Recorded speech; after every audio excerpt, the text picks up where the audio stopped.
What a crossover from Anthony Edwards ditong over kay Rui Hachimura na padapa dito sa sahig. Kaso nga lang ganda naman ng depensa na ginawa dyan ni Gabe Vincent. Bumawi naman etong si Rudy Gobert, ganda ng depensa na ginawa niya over nga dito kay LBJ.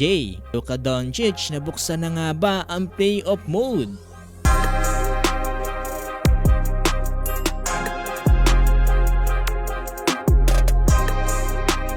So the wait is finally over mga boss. Eto na kasi ang isa sa pinakahinihintay na laban dito nga sa NBA Playoff Series, dito nga sa pagitan ng Los Angeles Lakers, dito nga kontra sa Minnesota Timberwolves. Grabe, halos makailang practice din ang inabangan natin dito nga para sa purple and gold, dito nga sa kanilang paghahanda dito nga sa Minnesota Timberwolves. Eto na tayo, masisilayan na natin ang lahat ng pagsasanay na ginawa nila these past few days. Eto, pambungad ng first quarter, kamada kagad sa free throw line etong si Luka Doncic na sinabayan naman kaagad dyan ng step back 3-pointer over nga dito kay Julius Randle dito nga from the wing. Tapos nga 3-pointer dyan ni Luka Doncic, mukhang nagsimula na nga rin dito ang kanyang pag-iinit. At ito, nasundan din kaagad kasi yan ng driving layup mula nga dito sa assist ni Austin Reeves. Para naman sa Minnesota Timberwolves, under 9-minute mark yung nagsimula ng una makapuntos dito nga si Anthony Edwards. Then ang pagkaka-handoff sa kanya dyan dito nga ni Rudy Gobert para nga malito yung depensa dyan ng purple and gold.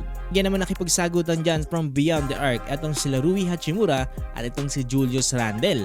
Kasabay niyan ay bahagya na ring umiinit from beyond the arc etong si Luka Doncic. Ito, under 5-minute mark, ganda na sana ng crossover ni Anthony Edwards ditong over kay Rui Hachimura.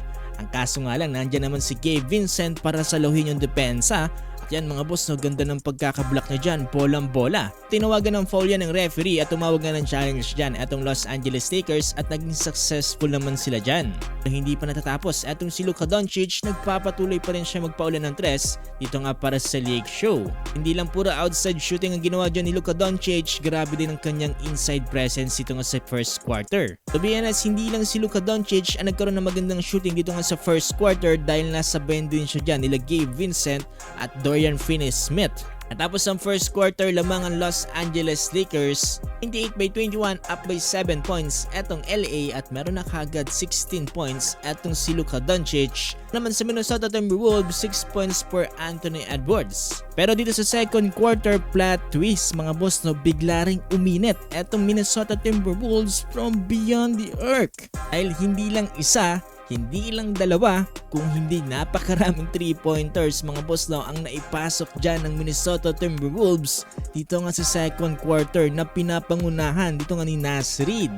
Pa-flex at natatawa na nga lang dyan si Naz Reid sa nangyayari dahil siguro maski siya mga boss, no, hindi rin makapaniwala sa tuloy-tuloy na pagpasok ng kanyang tira.